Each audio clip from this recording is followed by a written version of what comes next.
episode of Taylor Codes. Let's learn together. Today we are solving question 112, path sum in leetCode.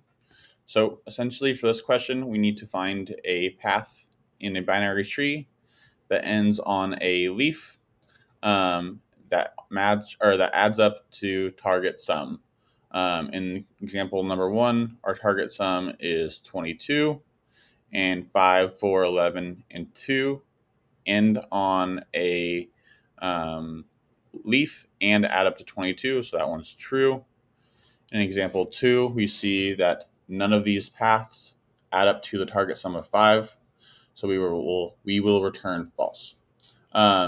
So for this one, you can already see I set up another function inside called DFS. This is going to be a in order traversal, and what we're going to do here is we're going to pass in our node and running sum, which we don't have up here.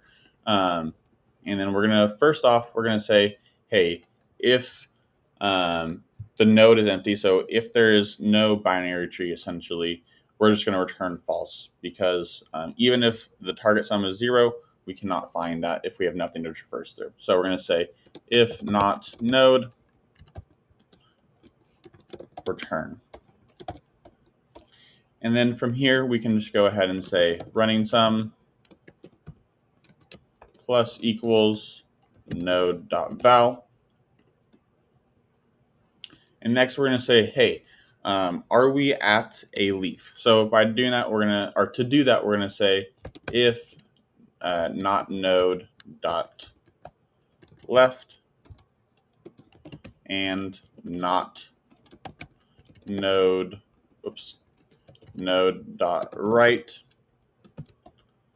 And that's going to say, hey, we're at a leaf. So let's go ahead and check. Now that we're at a leaf, let's check if running sum equals target sum. And we can say return. And this will give us either true or false. And then if we get false, we can just go ahead and run this function recursively. So we can say DFS, run it on the left node. So node.left. And then we're going to pass in our running sum.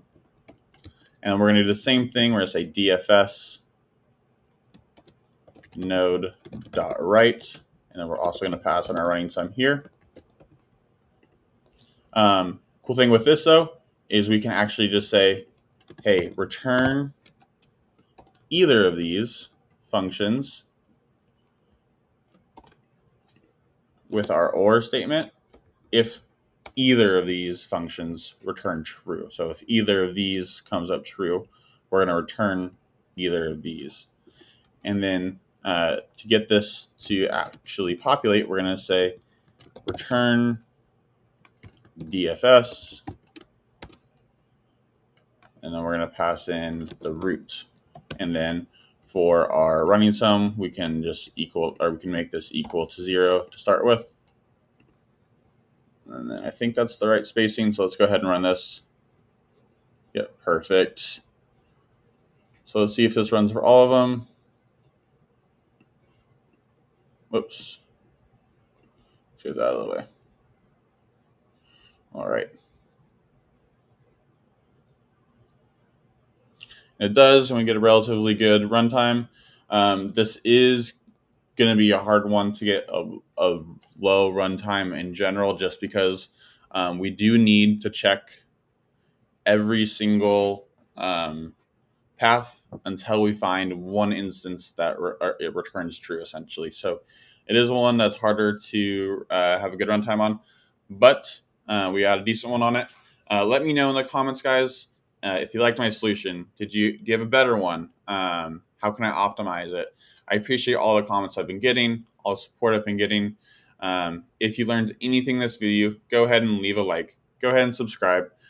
We are on track to 100 subscribers. So guys, any support you can give me, I really appreciate it. And as always, I'll see you tomorrow. Bye-bye.